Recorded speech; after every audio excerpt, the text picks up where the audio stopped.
Halo Sobat Bumi, kita lanjut ke part 2 tentang tupoksi kehidupan. Di yang minggu lalu tuh kan itu biasa aja gitu ya, jadi nggak usah terlalu keren-kerenan, baper-baperan, merasa udah jagoan gitu, udah merasa ya paling banyak berkorban, nggak ada, itu biasa aja, oke ya. Seperti biasa, ilmu yang suci harus disampaikan oleh orang yang suci dan diterima juga oleh orang yang suci pula, atau dalam bahasa lain disampaikan dan diterima dalam keadaan suci karena ilmu itu berasal dari yang maha suci. Jadi silakan bersuci bagi yang belum bersuci. Maksudnya itu doa gitu loh. Dan sejenisnya lah. Lalu sediakan makan minum kalian.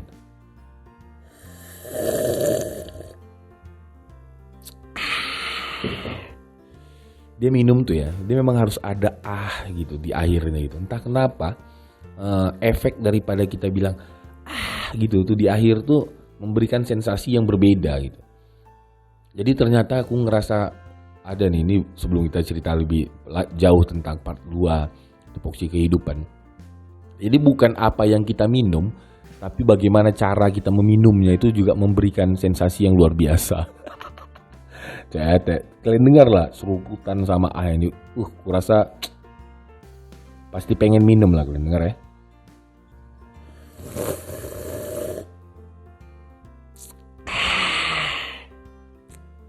Alhamdulillah nikmat kali, luar biasa ya Allah. Jadi tuh aku tuh sempat kemarin tuh nggak ada rasa kan, ya kayak penyakit orang bilangnya ketika ada nggak ada rasa tuh kayak corona katanya. Ya aku nggak tahu lah entah itu corona entah apa gitu. Tapi yang jelas nggak ada rasa, nyium juga nggak ada gitu kan. Mungkin karena pilek. Jadi nggak ada. Terus karena otaknya apa namanya itu orang-orang sebut corona aku sempat drop aku down. Astagfirullah.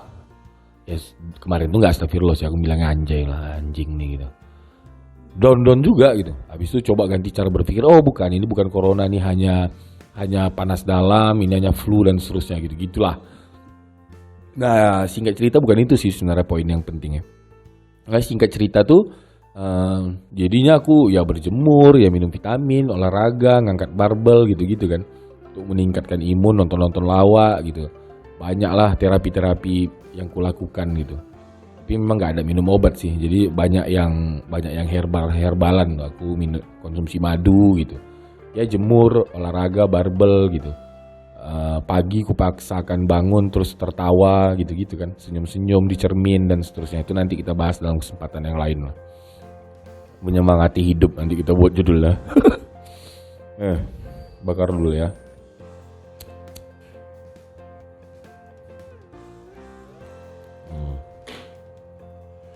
Jadi yang mau gue ceritakan tuh ketika alhamdulillah balik lagi rasa itu balik, penciuman itu balik gitu.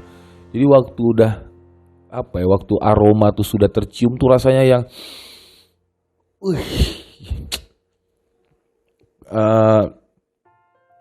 aku baru sadar gitu. Ini rupanya yang disebut dengan bersyukur akan diberikan nafas gitu-gitu. Dulu tuh aku sering lah ditanya apa contoh konkret dari bersyukur gitu-gitu kan. Ya itulah contoh konkretnya. Apa yang harus kita syukuri ya, pertanyaan apa yang harus kita syukuri. Ya orang jawab, aku tuh jawabnya juga dulu bernafas ini harus disyukuri gitu-gitu sih. Ya itu hanya sebatas ilmu lah, tapi aku ngomong itu juga tanpa kesadaran, hanya berlandaskan keilmuan saja gitu. Tapi aku nggak sadar. Nah alhamdulillah Allah kasih aku kehilangan bau itu, dan ketika aku mencium aroma yang pertama kali setelah kehilangan bau tuh, wah aku ngerasakan memang alhamdulillah, iya inilah. Tiba-tiba terulang kembali dengan kalimat aku yang dulu yang aku bilang apa yang harus kita syukuri itu adalah bernafas. Tiba-tiba aku teringat akan kalimatku itu. Memang betul bernafas harus disyukuri gitu. Itu ya memang menghirup bau ini bukan bernafas, tapi maksudku ya mudah-mudahan kalian paham lah udah esensinya gitu. Itu aduh enak kali, terus makan pun jadi ada rasa gitu, alhamdulillah ya Allah gitu. Cuman memang di situ aku belajar juga. Rupanya ketika aku nggak punya rasa tuh ya, sebelum aku punya rasa makan tuh milih harus berasa pedasnya lah, asinnya lah dan seterusnya gitu kan. Tapi waktu kehilangan rasa tuh otakku bergeser. bukan lagi soal rasa nih, tapi yang penting makan aja biar ada tenaga tubuh ini. Itu aja otak. Biar yang penting ada tenaga. Jadi makan apa aja sama aja gitu. Mau makan yang apa ya, misalnya ayam penyet yang harganya 100.000 sama ayam penyet yang harganya 10.000 sama aja rasanya gitu. Jadi memang udahlah makan nih. Di saat aku tidak punya rasa tuh aku berpikir, ya makan nih memang bukan soal rasa, ini cuma hanya untuk bertahan hidup aja gitu kan. Biar ada tenaga lah untuk berbuat lagi gitu, untuk melakukan sesuatu hal lagi gitu. Gitu aja. Nah, pemahaman itu memang ya yang menjadikan kesadaran insya Allah. Walaupun itu sebenarnya kan secara teori ya aku pribadi udah tahu lama lah, bertahun-tahun yang lalu aku udah tahu makan itu bukan untuk itu, makannya hanya untuk hidup aja gitu. Dia makan apapun sih ya udah, nggak perlu mewah, nggak perlu banyak lauknya gitu. Kan biasanya cuma satu lauk, satu sayur kan selesai gitu. Gitu-gitulah. Terngiang kembali lah akan semua pernyataan-pernyataanku dulu itu ya, alhamdulillah. Ya aku mohon doa semoga bisa bertambah rasa ini semakin dalam gitu akan kecintaan kepada Allah. Karena memang itu membuat ya apa ya, membuat rasa bahwa Allah tuh memang sangat besar, sangat kasih sayang tuh di sisi itu tuh sangat terasa. Jadi bagi kawan-kawan yang mungkin sedang mengalami tidak ada rasa dan tidak ada penciuman, semoga juga Allah izinkan bahkan lebih lagi merasakan pencerahan seperti yang aku rasakan. Kalau yang sudah melewati fase itu ya semoga Allah walaupun mungkin kemarin itu mungkin tidak ada, tapi mudah-mudahan ketika mendengar ini bisa menjadi ada gitu ya. Gitu sih. Dan yang belum pernah kena, nggak apa-apa, maksudnya bukan nggak apa-apa, santai aja ya, tetap jaga kesehatan gitu kan. Nikmati saja lah yang sekarang belum kena itu gitu. Karena tuh jujur memang ya jadinya aku sekarang tuh makan ya makan aja, maksudnya ya makan gitu. Kalau memang makanan tuh enak ya makan enak, alhamdulillah. Kalau makan enak nih enak dalam pengertian aku dulu gitu ya, mahal kita bilang gitulah. Makanan itu mahal ya biasa aja, makanan itu tidak mahal ya alhamdulillah biasa aja. Alhamdulillah lah, insyaallah aku mohon doa lah biar nggak bergeming lagi hatiku ketika makan yang enak dan mahal terus yang wow gitu kan. Jadi waktu makan yang biasa aja enggak ya, insyaallah lah, mohon doa lah. Itu sedikit teringat aja sih gitu. Ya kita lanjut tentang ya, judul kita yang part 2 ini. Tupoksi kehidupan ya, tupoksi kehidupan.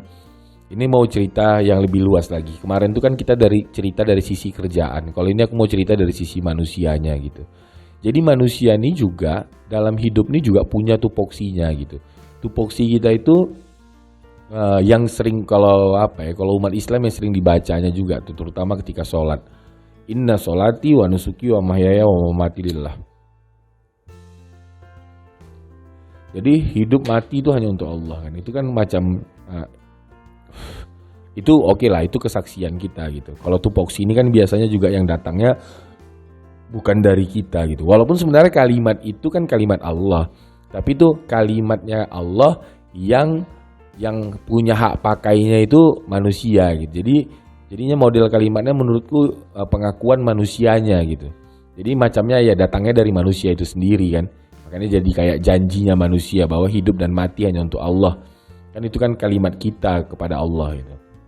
Nah kalau kalimatnya Allahnya itu yang tidak kuciptakan jin dan manusia hanya untuk mengabdi kepadaku gitu. Jadi memang kita jadinya gayung bersambut gitu. Allah bilang tidak kuciptakan jin dan manusia untuk mengabdi kepadaku. Terus dari sisi manusianya inna sholati wa nusuki wa mahyaya, bahwa hidupku, matiku, sholatku semua hanya untuk Allah, gayung bersambut. Jadi dia menjadi sebuah tupoksi gitu. Jadi tupoksi kita tuh ngabdi sama Allah gitu, udah selesai. Terus tugas-tugas yang lain kita menjadi rahmatan lil alamin, berguna bagi seluruh alam, menjadi khalifah fil ard di bumi ini, menjadi khalifahnya Allah. Menjadi khalifahnya Allah tuh perwakilannya Allah di muka bumi ini. Perwakilannya Allah nih aku juga nggak tahu pastinya. Kalau perenunganku yang misalnya kayak ada orang berdoa gitu, ya Allah aku lapar gitu kan. Terus kan yang ngasih makannya ya tentu Allah, tapi kan melalui perantaranya yaitu manusia yang lain, kita lah gitulah. Nah itu menjadi khalifah fil ard, itu menjadi khalifah. Itu yang namanya khalifah secara sederhana yang kupahami. Jadi terkait dengan khalifah ini cerita bodoh aja. Jadi kurasa makanya di Dewan Perwakilan Rakyat, di Majelis Permusyawaratan Rakyat dan seterusnya yang berbau-bau rakyat itu tuh jadi menjadi wajar menurutku ketika mereka sampai di gedung misalnya ya seperti yang kita ketahui bersama lah, ada yang tidur, terus saling berantem dan seterusnya yang sejenis itu gitu. Kenapa? Karena dia Dewan Perwakilan Rakyat.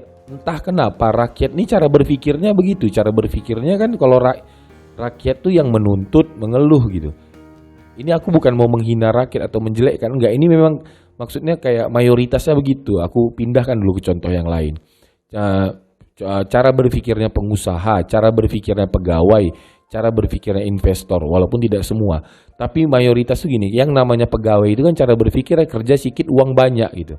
Kayak mana caranya kerjanya tuh ringan sedikit tapi uangnya banyak. Itu kan cara berpikirnya pegawai itu ya, mayoritas begitu. Cara berpikir si pemilik usaha, bagaimana kerjanya itu maksimal dengan cost yang minim tapi untung yang banyak gitu. Cara berpikirnya si investor,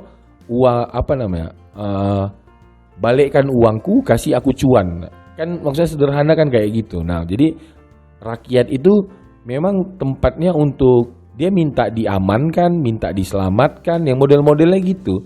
Jadi dia banyak nuntutnya. Nah, orang yang rakyat-rakyat yang kayak gini ngumpul dalam satu tempat yang disebut Dewan Perwakilan Rakyat, ya wajar, ini kan perwakilan dari para pengeluh-pengeluh itu gitu kan. Ya walaupun nggak semua ya, kalian jangan baperan pula lah. Kalau kalian baperan ya dengar aja yang 41 gitu. Jadi maksudnya apa? Maksudnya tuh gini, kurasa perlu diganti, jangan DPR lagi deh. Jadi namanya apa? DPT ya, DPT, Dewan Perwakilan Tuhan gitu. Jadi orang-orang yang duduk di situ kepalanya mereka meyakini memang mereka adalah perwakilan Tuhan. Nah, Tuhan ini cara berpikirnya tuh solutif, kalau kan itu ya, maksudnya secara sederhana otak kita ya, kalau Tuhan dia maha menyelesaikan masalah, dia akan menyelesaikan masalah, dia akan memberikan selalu solusi dan seterusnya. Jadi kalau orang-orang yang duduk di DPR itu diganti jadi DPT, Dewan Perwakilan Tuhan, kurasa otaknya akan berpikir bagaimana menyelesaikan persoalan. Jadi dalam membuat peraturan mungkin atau apapun itu, yang difikirkannya udah orang lain, karena Tuhan tuh begitu dan mereka ini perwakilan Tuhan kan. Tapi kalau memang jadinya rakyat yang berpikirnya ya kayak mana ada keuntungan sama gue, nggak ada. Ini cuman apa ya nih, ya iklan lah ya gitu kan. Oke lah, kita kembali kepada tupoksi kehidupan sebagai manusia. Jadi memang tupoksi kita tuh yang menjadi rahmatan tadi tuh gitu, berguna untuk orang gitu. Gitu sih. Dan tupoksi ini ada dalam kitab suci. Aku mohon izin mengangkat Islam karena itu yang kurasa yang aku pahami sedikit gitu kan. Kalau sedangkan Islam agamaku aja aku masih sedikit, agama yang lain nggak berani lah aku mencoba mengangkatnya. Takutnya banyak salahnya nanti.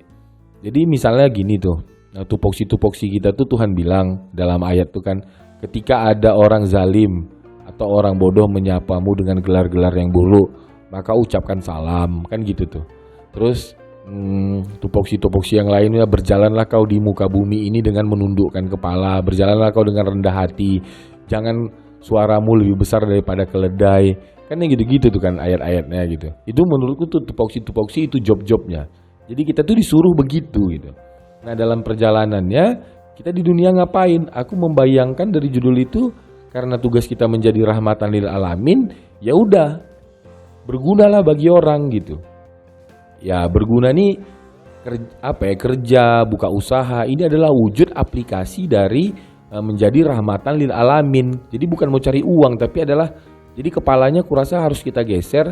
Misalnya ada kontraktor, ada sales, ada distributor, ada pedagang, jual bakso atau apapun itu gitu.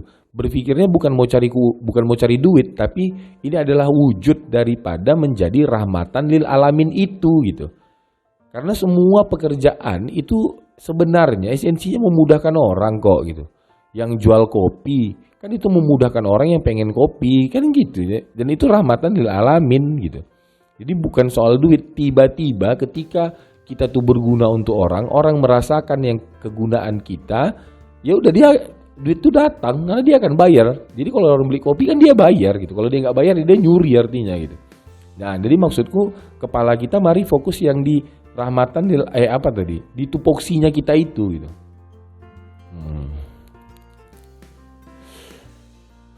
Jadi santai minum dulu lah. Kalian minum dulu. Nah, jadi apa tadi? Oh ya. Jadi jangan juga berpikir, tidak perlu juga kita berpikir bahwa melakukan itu semua akan dalam keadaan yang baik-baik saja. Enggak. Akan ada cobaan-cobaannya dari itu semua gitu. Itu udah hukum lah gitu. Itu standar sih. Akan ada, ya kita pakai istilah cobaan lah, atau yang akan mencoba mengganggu kita keluar daripada tupoksi kita itu. Contohnya kalau kita kerja gitu. Job kita kerja tuh misalnya datang masuk jam 8, tapi kan ada cobaan-cobaan, misalnya ban bocor gitu yang membuat kita terlambat atau tiba-tiba sakit atau apapun itu, dan dalam bekerja ada yang ngajak makan lah dan seterusnya gitu-gitu kan. Nah, itu kan cobaan-cobaan yang membuat kita mulai bergeser daripada apa yang seharusnya kita lakukan. Menjadi rahmatan lil alamin, khalifah fil ard gitu ya, menjadi pemimpin di alam ini, ya itu juga akan ada godaan-godaannya gitu. Enggak yang mulus-mulus aja tuh pasti. Tiba-tiba nanti kita akan dijelekkan, kita akan difitnah, kita akan ya begitu-begitu gitu. Jadi balik ke sama seperti yang di part 1, ketika hal itu terjadi enggak usah kebaperan dan enggak usah yang macam yang menjadi manusia yang paling terzolimi gitu. Enggak, itu standar memang akan begitu gitu. Jadi enggak ada yang dia lurus-lurus aja semua tuh. Enggak, lurus-lurus aja itu bukan lurus-lurus plong-plong kita tak punya masalah. Enggak gitu pengertiannya. Yang namanya lurus-lurus aja itu semuanya berjalan gitu. Ya jalan aja gitu. Gitu sih gitu. Paham ya? Paham lah. So macam mana bang? Apa maksudnya? Jadi yang mau kita sampaikan dalam kesempatan kali ini adalah fokus saja apa yang menjadi tupoksi kita, lalu udah gitu, cari, atau bahasanya sebelumnya gini, cari tahu tupoksi kau apa gitu. Dan kau nggak akan mungkin bisa tahu kalau kau nggak pernah baca Al-Quran, kalau kau nggak pernah baca kitab suci, itu nggak mungkin tahu. Karena logika sederhananya, bumi ini kan punyanya Tuhan. Nah, Tuhan tuh tentu kita lahir di bumi ini kita nggak tahu mau ngapain gitu kan. Yang tahu kita nih harus ngapain ya Tuhan. Nah, karena Tuhan itu tahu, kita ini tidak tahu, maka Tuhan bikinlah manual book gitu. Jadi kalau kita beli TV kan ada manual booknya, ini gunanya untuk ini, remote-nya ini fungsi-fungsi remote-nya dengan manual book. Jadi dibuat Tuhan lah manual book yang kita sebut sebagai kitab suci. Jadi di situ semua petunjuk-petunjuk bagaimana apa dan bagaimana dalam menjalani kehidupan ini gitu. Gitu, dan itu harus dibaca, direnungkan. Jadi kalau yang Islam bukan sekedar baca Arabnya aja, ya itu bagus. Tapi tentu karena fungsi daripada Al-Quran ini untuk memberikan petunjuk, kalau kita dengan membaca Arabnya sudah tahu petunjuknya apa, ya bagus gitu. Tapi kalau memang belum tahu, ya baca artinya juga. Ya begitulah. Jadi itu yang mau kita sampaikan. Terus harapannya juga biasa-biasa aja gitu. Jadi posisi hati itu yang di tengah-tengah gitu. Bukan yang kebaperan atau kesombongan, itu biasa aja. Kayak kemarin ya, nanti kalau kalian ada suka sama cewek, kalian nembak terus ditolak, udah biasa aja gitu. Nggak usah yang sedih kali, nggak usah.